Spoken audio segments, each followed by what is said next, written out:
તો રામ રામ, જય શ્રી કૃષ્ણ, જય માતાજી એન્ડ ગુડ ઇવનિંગ મિત્રો.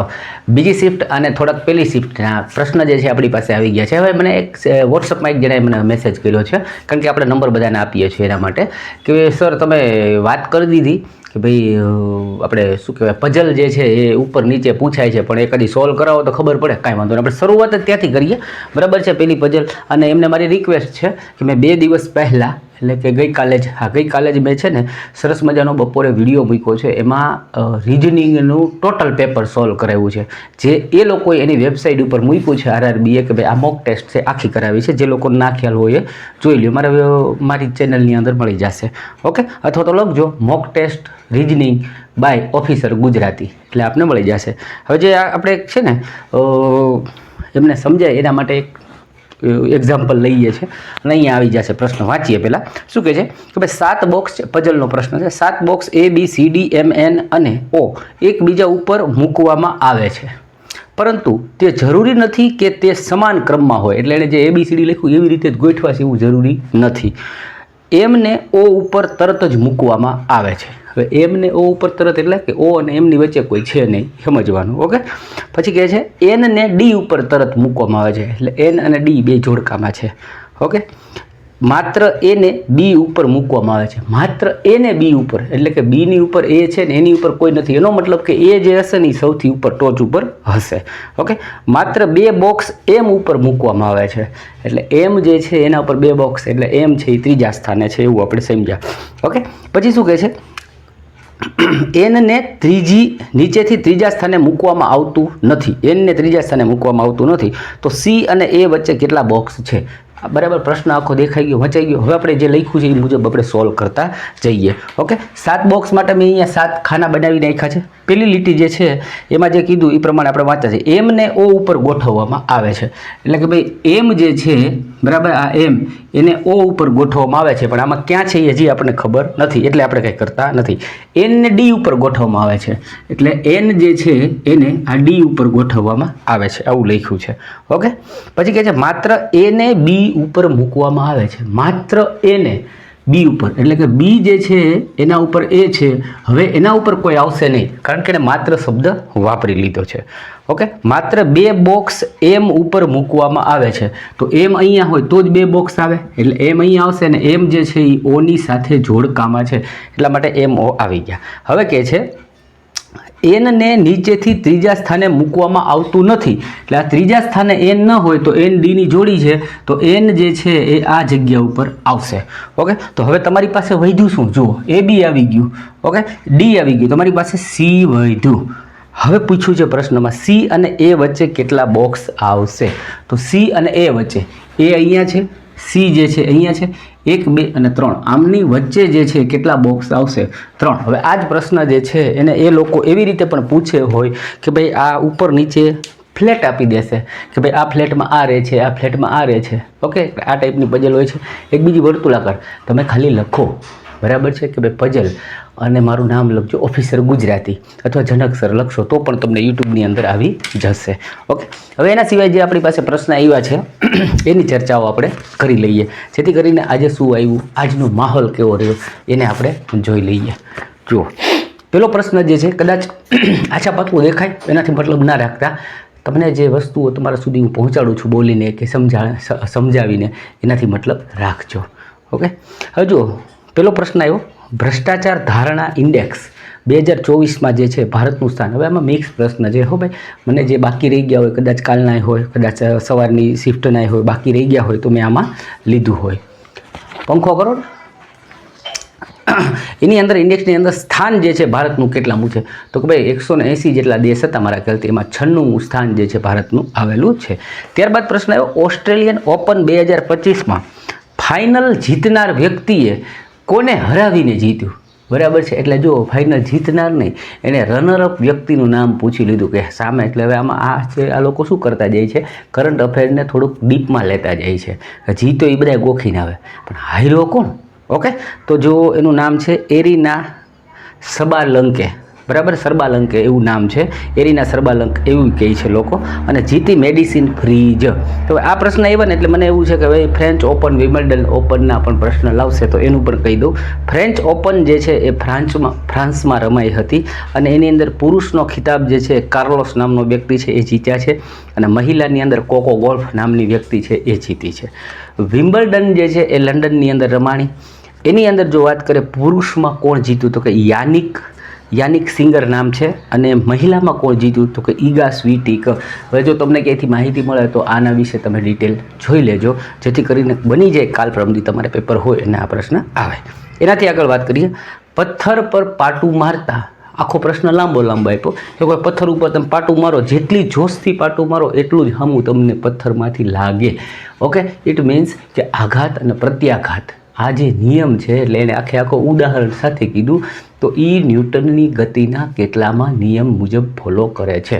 તો ન્યૂટનની ગતિનો ત્રીજો નિયમ છે આઘાત અને પ્રત્યાઘાત. એના જ આધારે તમને ખબર હશે રોકેટ આપણે ચડાવીએ છીએ કે રોકેટ જેટલી ગતિથી જાય એટલી જ ગતિથી પાછળ ધક્કો મારે અને એરને જે ફ્લો લાગે એના હિસાબે જ એ છે આપણે એમ કહીએ કે ભાઈ રોકેટ પાછું ઉપર જાય.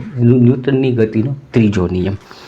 ત્યારબાદ વાત કરીએ અલ્ટ્રારેડ યુવી રે એટલે અલ્ટ્રાવાયોલેટ કિરણનો પ્રશ્ન આવ્યો કે એ જ્યારે અરીસા ઉપર પડે છે તો એકદમ વધારે આમ પ્રકાશિત શું કામ થઈ જાય છે?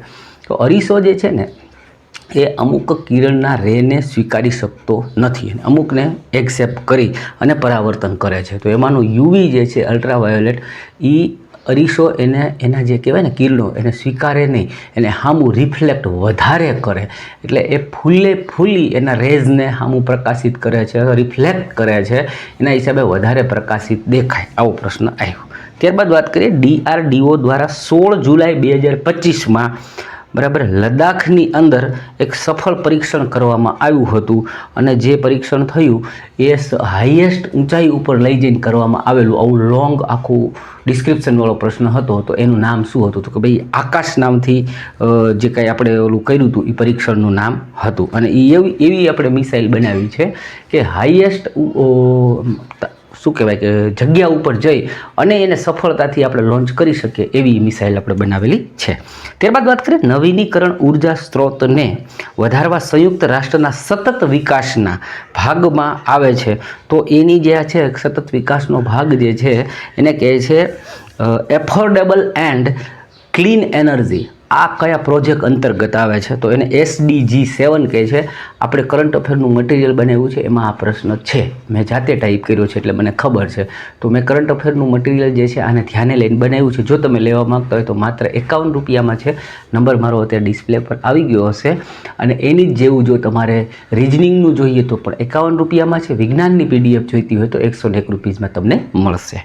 ત્યારબાદ વાત કરીએ ઉષ્માનો SI એકમ પૂછવામાં આવ્યો. તો દરેક શિફ્ટની અંદર આ લોકો એકમ જે છે પૂછવાના ચાલુ કર્યા છે. SI એકમનો મતલબ છે કે આપણે જેને માપીએ છીએ શેમાં.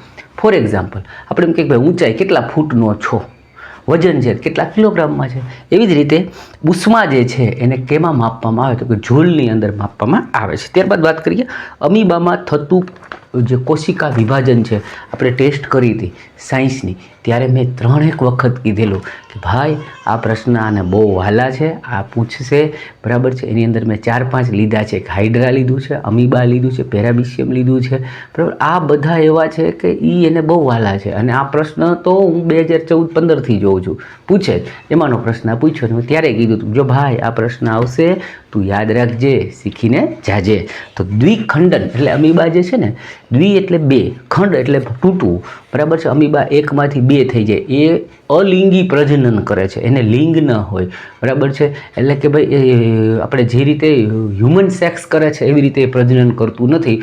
એના આ જે છે એના 2 ભાગ થઈ જાય, બેની અંદર નોખા જીવ હોય, બેની અંદર પોતાની અંદર પાછા સેલ કોષ જે છે એક સજીવ જે છે એક કોષીય જીવ એ બનતું હોય છે. ત્યારબાદ હવે જો કાલ મને એમ છે હાઇડ્રાનું એ બધાના પ્રશ્ન આવશે, જોઈ લેજો.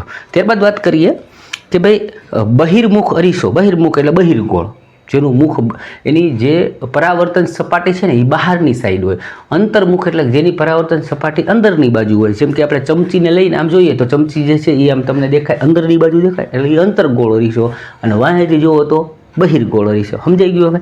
તો બહિર્ગોળ અરીસાની ક્ષમતા જે છે એ કેવી હોય, એટલે કે ભાઈ એ જે કંઈ દેખાડે ધનાત્મક દેખાડે, ઋણાત્મક દેખાડે, બરાબર. તો તમને ખ્યાલ હોય તો મેં થોડા દિવસ પહેલાં એક સરસ મજાનો વિડીયો અહીંયા બનાવ્યો હતો, બરાબર. એમાં અંતરગોળ અરીસાનું પહેલાં લીધેલું, બીજા દિવસે આપણે બહિર્ગોળ. તો બહિર્ગોળ અરીસો છે એ જેની અંદર હંમેશા આમ દ્રશ્ય છે એ પાછળના ભાગમાં જ બનતું હોય, એ ધનાત્મક જ હંમેશા બતાવે. આવું મેં ત્યારે કદાચ નહીં બોલ્યો હોય તો અત્યારે પાછું કહી દઉં કે અરીસા ટૂંકમાં કેવો શું માગે છે કે આ જે અરીસો છે ને એની આ બાજુ જે બને એને ઋણાત્મક કહેવાય, પાછળની ભાગે બને એ બધાને ધનાત્મક કહેવાય. તો બહિર્ગોળ અરીસો માત્ર ને માત્ર ધનાત્મક. અંતરગોળ પૂછે તો એમાં ધનાત્મક હોય, ઋણેય હોય અને ન્યુટ્રલ એટલે એની જેવડું જ હોય. જ્યારે સી ઉપર મૂકવામાં આવે તો એના જેવડું જ બનતું હોય છે. એ ટાઈપનો પ્રશ્ન આવ્યો. ત્યારબાદ વાત કરી કે ન્યૂટનની ગતિનો, આ બીજી શિફ્ટ કોઈ એકની અંદર એવું પૂછ્યું, ન્યૂટનની ગતિનો પ્રથમ નિયમ જે છે એ લાંબુ લખ્યું પછી કે એ શું દર્શાવે છે. તો ન્યૂટન કા ગતિ કા પહેલા નિયમ जो है ना भाई वो जड़त्व दिखाता है. जड़त्व એટલે કે આપણે કહે ને આ જળ જેવો છે અને ગમે એમ કહો કે એમાં કંઈ ફેર જ નથી પડતો, એ હોય એમ નામ ઊભું રહેવા માંગે. ન્યૂટન ભાઈએ એવું કીધું કે જ્યાં સુધી કોઈ પણ વસ્તુને બાહ્ય બળ ન લાગે ત્યાં સુધી એ ઊભો હોય તો ઊભેલી અવસ્થામાં, રનિંગ કરતો હોય તો રનિંગ અવસ્થામાં, એટલે કે જે અવસ્થા છે ને એ અવસ્થાને જાળવી રાખે એને કીધું જડત્વનો નિયમ. ઓકે. ત્યારબાદ વાત કરીએ અર્જુન એવોર્ડ મેળવનાર 2025માં જે છે એનું એક ઓપ્શન આપ્યા હતા કે નીચેમાંથી કોને અર્જુન એવોર્ડ 2025 મળ્યો છે. ઓપ્શન મુજબ હતું કોઈ મુરલીકાંત રાજારામ કે રાજરામ એવું નામનો વ્યક્તિ હતો. ત્યારબાદ વાત કરીએ ઈસરોના અધ્યક્ષને, એટલે કે એનું નામ છે વી નારાયણ, એમને કયા પુરસ્કારથી સન્માનિત કરવામાં આવ્યા છે 2025માં? ઓપ્શન હતા એ મુજબ હતું જીબી બિરલા મેમોરિયલ એવોર્ડ જે છે એનાથી એને સન્માનિત કર્યા છે. ત્યારબાદ વાત કરીએ કે એક રાસાયણિક પ્રક્રિયા આપી હતી H2SO4 એટલે કે સલ્ફ્યુરિક એસિડ કહેવાય, અને એને સામે હતું સોડિયમ હાઇડ્રોક્સાઇડ એટલે કે NaOH, સોડિયમ હાઇડ્રોક્સાઇડ. એ બેને ભેગા કરવામાં આવે તો શું થાય? પછી સામે હોય કે ભાઈ સોડિયમને આ આની હારે ભળે, આ આની હારે ભળે. ઓકે.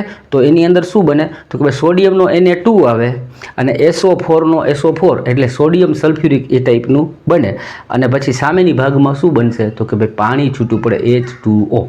ઓકે. ત્યારબાદ વાત કરીએ કે કોઈ વસ્તુ જે છે એને 100 મીટર ઊંચાઈથી પડે તો એને નીચે પડતા સમય કેટલો લાગે? આ પ્રશ્ન છે આપણી ટેસ્ટમાં આપણે કર્યો. મેં એમાં 100 મીટરની બદલે 10 મીટર લઈ દીધું. ત્યારે હું કહેતો ભાઈ આ ટેસ્ટની કિંમત કરજો, મફતમાં છે, હજી ટેલિગ્રામમાં પડી છે, અને એ બધી ટેલિગ્રામની અંદર પડેલી જે છે ને એની લિંક પાછી વિડીયોની નીચે છે. એટલે ટેલિગ્રામમાં જઈને જો જૂની તમે આમ ગોતશો ઉપર જઈને એટલે મળી જશે. અને એની જ બાજુમાં પાછું મેં એનું સોલ્યુશન કરાવ્યું હોય, એટલે તમને ન આવડે તો નેક્સ્ટ ડેનું સોલ્યુશન હોય તો એ દાખલાઓ મેં બધા કરાવ્યા છે. તો આમાં એવો જ પ્રશ્ન આવ્યો, કોઈ વસ્તુ 100 મીટર ઊંચાઈથી નીચે જમીન ઉપર પડે છે તો એને પડતા સમય કેટલો લાગશે? ઓકે. આ પ્રશ્ન પૂછાયો. ત્યારબાદ જોઈ લઈએ બીજું એક આવ્યું કે ભાઈ વોલ્ટેજ. હવે જો આપણે બધા ઘણી વાર એમ કહેતા ને કે આપણે ગુજરાતી ભાષા, તો ગુજરાતી ભાષાની અંદર તમને એમ થાય કે આ શબ્દ વોલ્ટેજ છે ને ગુજરાતીમાં શું કહેવાય? જેને આવડતું હોય કોમેન્ટ કરજો, બરાબર છે. જો એને કાઉન્સમાં વોલ્ટેજ ન લખ્યું હોય ને તો આપણે બધે મૂંઝાઈ જાય. એને બધાને એવું કે પોટેન્શિયલ, બરાબર છે, પોટેન્શિયલ વીજભાર અથવા તો પોટેન્શિયલ ડિફરન્સ. એટલે આવા બધા શબ્દો વાપરે તો આપણને એમ થાય કે આ છે શું, ને એનું ગુજરાતી હાવ જેને આવડતું નહીં કહેજો, બરાબર છે, એટલે ખબર પડે તમને.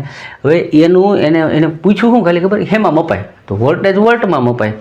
પણ જેવી રીતે આપણે ફ્રીજ છે તો ફ્રીજ જે એને ગુજરાતીમાં આપણને પૂછ્યું હોય ને કે ફ્રીજની અંદર કયો ગેસ ભરવામાં આવે, તમને મને આવડે પણ એને શું કહે ખબર છે?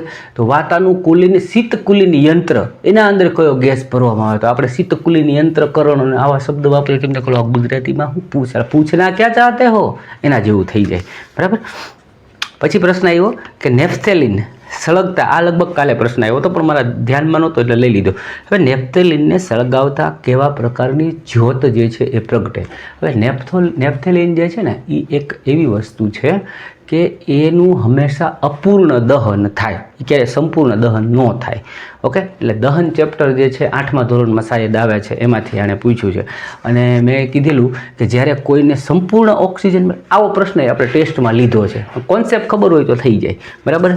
કે ભાઈ જ્યારે કોઈનું સંપૂર્ણ ઓક્સિજન મળે ને ત્યારે એનું દહન થાય તો એ કાર્બન ડાયોક્સાઇડ ઉત્પન્ન કરે. અપૂર્ણ દહન થાય ને એટલે કાર્બન મોનોક્સાઇડ ઉત્પન્ન કરે, અને જ્યારે કાર્બન મોનોક્સાઇડ ઉત્પન્ન થાય તો ધુવાડાના ગોટા જેવું નીકળતું હોય. તો આને સળગાવવામાં આવે ત્યારે એ થોડીક પીળાશ જેવી જ્યોતથી સળગે, બરાબર, અને એને એમ કહેવાય કે એનું અપૂર્ણ દહન થતું હોય છે.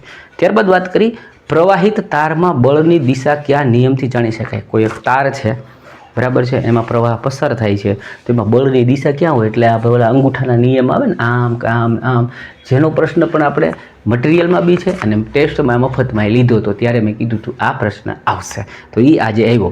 તો એ ભાઈનું નામ છે ફ્લેમિંગો. ફ્લેમિંગે ડાબા હાથના આમ અંગૂઠાનો નિશાન આપ્યું, બરાબર છે, અને એણે કીધું કે ડાબા હાથના નિયમ દ્વારા પ્રવાહિત તારમાં બળની દિશા છે એ જાણી શકીએ.